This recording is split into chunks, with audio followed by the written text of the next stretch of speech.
Waste Vinod नगर में vaccination centre का सिसोदिया ने लिया जायजा। दिल्ली में 77 केंद्रों पर लगी है 18+ लोगों को वैक्सीन।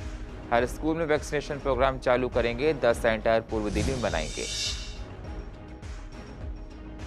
पूर्व दिल्ली में जरूरतमंदों को दी जा रही ऑक्सीजन। लोगों को मिला उपचार के लिए लोगों ने किया शुक्रिया।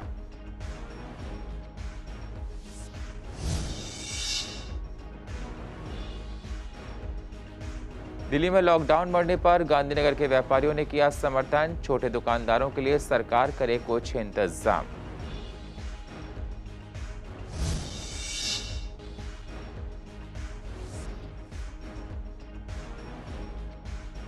दिल्ली में लगातार बढ़ती जा रही है गर्मी। आगे चलकर और भी बढ़ सकता है तापमान। तरल पदार्थों का ज्यादा सेवन करें।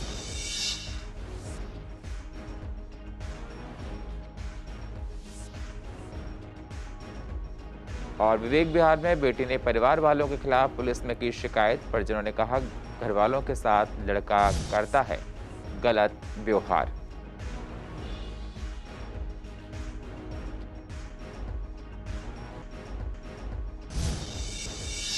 नमस्कार, स्वागत है आप सभी का सीसीएन में। मैं हूं आपके साथ सुनील चौहान। अब होते हैं रूबरू पूर्व दिल्ली की अहम खबरों के साथ। देश की राजधानी में कोरोना टीकाकरण का तीसरा और सबसे बड़ा चरण सोमवार से शुरू हुआ। दिल्ली के उप मुख्यमंत्री मनीष सिसोदिया आज सुबह ही वेस्ट विनोद नगर स्थित वैक्सीनेशन सेंटर पर पहुंचे। यहां 18+ से 44 साल के आयु वर्ग के लोगों को कोरोना का टीका लगाया जा रहा है। दिल्ली सरकार ने टीकाकरण के इस अभियान के लिए राजधानी के 77 सरकारी स्कूलों का चयन किया है, जहां आज से वैक्सीनेशन शुरू किया गया। दिल्ली सरकार ने जिन 77 स्कूलों में टीका लगाने के इंतजाम किए हैं उन्हें नजदीकी अस्पतालों से अटैच किया गया है। सरकार के मुताबिक ज्यादा से ज्यादा लोग टीकाकरण के लिए आए, इसलिए स्कूलों में केंद्र बनाए गए हैं। एक अधिकारी ने बताया कि दिल्ली में करीब 90 लाख लोग इस चरण में टीकाकरण के लिए पात्र हैं और तीसरे चरण में टीकाकरण के लिए 77 स्कूलों में 5-5 टीकाकरण बूथ बनाए गए हैं। दिल्ली में करीब 500 केंद्रों में अभी तक 45 साल से अधिक आयु के लोगों को टीका लगाया जा रहा था। अधिकारी ने बताया कि 18 वर्ष से 45 वर्ष तक की आयु वर्ग में टीकाकरण के लिए पहले से पंजीकरण कराना अनिवार्य है। 3 बड़ी निजी अस्पताल श्रृंखलाओं अपोलो, फोर्टिस और मैक्स ने 18 से 45 वर्ष के आयु वर्ग के लिए वैक्सीनेशन शनिवार से ही सीमित केंद्रों में शुरू कर दिया था। दिल्ली सरकार ने टीकों की 1,34,00,000 खुराक का ऑर्डर दिया था, जो आने वाले 3 महीनों में मिलेंगी। इनमें से कोविशील्ड टीके 67 लाख हैं और जो कि सीरम इंस्टीट्यूट ऑफ इंडिया से खरीदी गई हैं।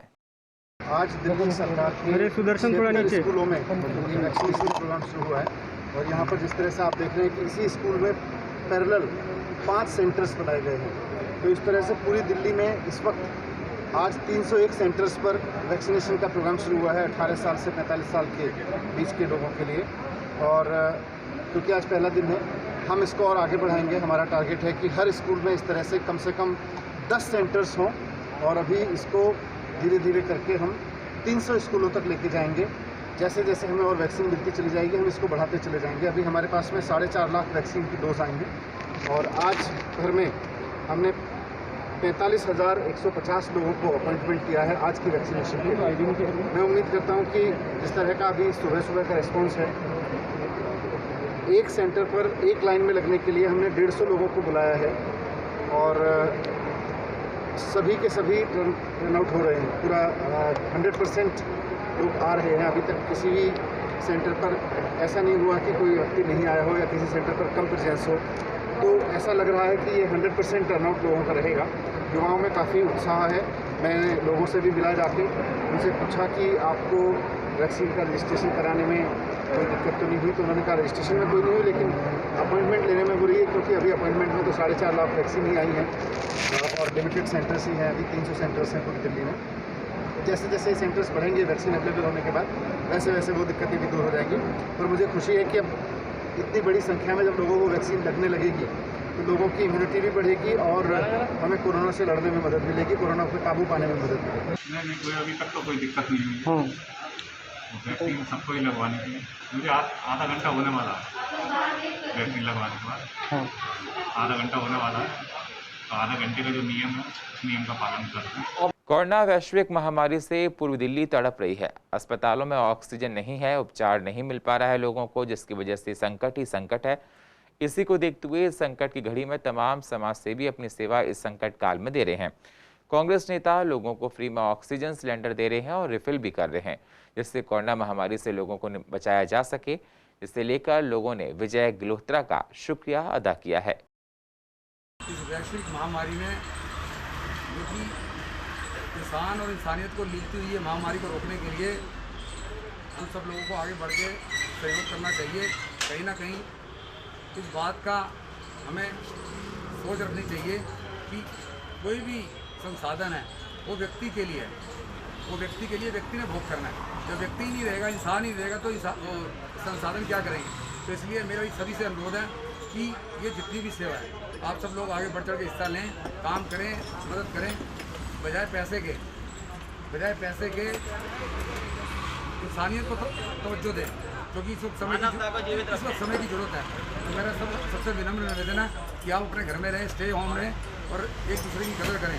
ये जो सारी सेवाएं हैं जो डॉक्टर अशोक कुमार वालिया है, हमारे पूर्व वित्त मंत्री दिल्ली सरकार है, ये उनको समर्पित है, उनके दिखाए मार्ग पे चल रही है। इनमें डाल के गैस सिलेंडर लेकर आ रहे, रोड डेली सेवा के लिए बांट रहे लोगों को। इस महामारी में जो ये सेवा कर रहे हैं, जो हमारे एग्जिस्ट करते हैं एमएलए, काउंसलर, कोई नज़र नहीं आ रहे। ये कांग्रेस पार्टी से होते हुए भी निष्पक्ष सेवा कर रहे हैं। इसका हम कभी भी जितना थैंक्स कर रहे हैं उतना कम है। पूर्वी दिल्ली में दिनों दिन तापमान बढ़ता जा रहा है। तपिश लोगों को काफी सता रही है। लोगों ने दादी और नानी के नुस्खों को अपनाने की बात कही है। मई की शुरुआत बढ़ते बारिश से हुई है। पुरुष हो, नारी हो, लड़की हो, लड़का हो, सब अपना सिर ढक के रखें। अगर हमारा सिर ही कवर होगा तो हमारे सिर पे सीधा डायरेक्ट सनलाइट नहीं पड़ेगी, सनरेज नहीं पड़ेंगे। गर्मी से बचने के लिए तो बहुत कुछ करना पड़ता है। सबसे पहले तो हम घर में आम का पन्ना, बेल का शरबत, सत्तू वो ज़्यादा प्रयोग करती थी दादी नानी हमारी की। सज्जो और चने के आटे को भिगो के बच्चों को दिया जाए।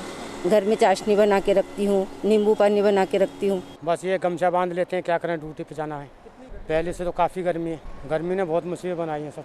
तो गर्मी ज़्यादा पड़ रही है जी, एक कोरोना की बीमारी फैल रही है तो घर में से नहीं निकल रहा है। तो गर्मी का जो कहर है वो खत्म नहीं हो रहा है। एक तरफ कोरोना काल, दूसरी तरफ गर्मी जो है वो लगातार बढ़ती जा रही है। जी हाँ, आपको बता रहे हैं कि मार्च से शुरू हुई ये गर्मी अप्रैल में भी रही और अप्रैल को बहुत गर्म जो महीना है वो माना गया। लेकिन आपको बता दें अब ये मई का महीना शुरू हो चुका है, जिसमें लगातार गर्मी का कहर बरसता हुआ देखा जा सकता है। फिलहाल आपको बता दें, लोगों से बात की तो उनका कहना है कि नानी और दादी की जो नुस्खे हैं इस गर्मी में सिर्फ और सिर्फ वही काम आएंगे। कैमरा पर्सन मोहित के साथ मैं वंदना कश्यप, कैंथ, CCN। लॉकडाउन बढ़ने पर व्यापारियों का कहना है कि हम लॉकडाउन का समर्थन करते हैं, क्योंकि जिस तरीके से कोरोना के मामले बढ़ रहे हैं और मौतों का आंकड़ा बढ़ता जा रहा है तो पहले जान बचाना जरूरी है। लेकिन छोटे और मध्यम वर्गीय व्यापारी काम ना होने से भुखमरी का शिकार हो रहे हैं, जिनको सरकार की तरफ से भी कोई मदद नहीं की जा रही है। पहले भी हमने डिमांड की, सबसे पहले हमने ही डिमांड की कि ये लॉकडाउन 15 तारीख तक बढ़ाया जाए।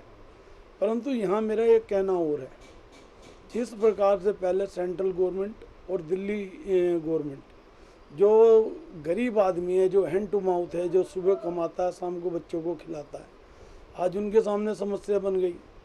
जो मंझले व्यापारी हैं जिन्होंने बैंकों से OD लिमिट, CC लिमिट वगैरह ली हुई हैं, अब बैंक भी उनको टॉर्चर कर रहे हैं। अब बैंक को चाहिए कि उनसे अगर ब्याज मिल रहा है तो ब्याज ही ले लें, किस्तों के लिए जितना करें, नोटिस ना भेजें। छोटे व्यापारियों पे नोटिस आता है, घबरा जाता है। और जो हालात दिल्ली की है तो हम तो अगर यही हालात जो आज की हालात है कि अस्पतालों में ऑक्सीजन नहीं है, बेड नहीं है और वैक्सीन की कमी है, तो अगर यही हालत रही तो हम तो आगे भी मांग करेंगे कि लॉकडाउन को आगे बढ़ाया जाए। जितना फुटकर का व्यापारी है वो बहुत परेशान है, इतना परेशान है कि आज खाने के लिए भी परेशान हो गया वो व्यापारी। लेकिन अब चूँकि कोरोना काल में बड़े बड़े व्यापारियों ने ही मांग की, हमने भी उनकी मांग का समर्थन करते हैं। लेकिन अब ये कोरोना कब तक चलेगा? सरकारें भी पहले सहयोग कर रही थीं, अब ज़्यादा सहयोग भी नहीं कर रही हैं।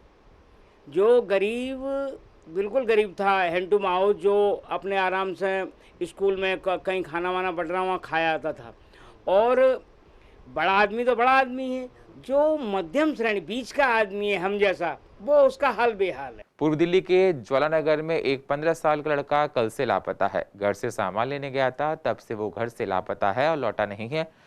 लड़का मानसिक रूप से थोड़ा कमजोर बताया जा रहा है। लड़के की गुमशुदगी की शिकायत दी गई है। जिसकी किसी को लड़के के बारे में जानकारी मिले तो कृपया संपर्क करें। वो सुबह कल 7:30 बजे से लापता है। शैम्पू लेने एक दुकान पे गया था। दुकानदार ने कहा कि भाई यहाँ पर नहीं बेटा, आगे चला जाओ। उसका कम दिमाग था, वो आगे ही आगे चला गया। बाबूराम स्कूल की साइड देखा उसे, और वहाँ पे एक नारियल पानी वाला मिला। उसने कहा कि आपका बेटा यहाँ से रोता रोता पैंट पकड़ा जा रहा था। फिर उससे आगे हम गए हैं, वहाँ पर भी देखा, वहाँ पर एक कचौड़ी बनाने वाली दुकान थी हलवाई की। उसने भी बताया कि आपका बेटा सीधा जा रहा था। अब कृष्णा नगर यहाँ तक सबने देखा है, पता नहीं कृष्णा नगर की लाल बत्ती पार की है कि नहीं की। फिर हम आगे कृष्णा नगर मार्केट गए, वहाँ पर भी किसी ने बताया कि 2-2:30 बजे पार्क में था। कंप्लेंट सर हमने कल सारा दिन ढूंढने के बाद शाम को कंप्लेंट की है। इन्होंने भी एक बार थाने वाले ने। लड़का सर हाँ जी दिमाग से कम है और उम्र जो उसकी 14 साल की है लड़के की। नाम अमन है लड़के का। थोड़ा तिरछापन देखता है, टेढ़ापन आँख से, और चलता है तो एड़ी उठा के चलता है बच्चा। नीले रंग की जीन्स की पैंट पहना हुआ लड़का और हरे रंग की शर्ट पहनी हुई है लड़के ने।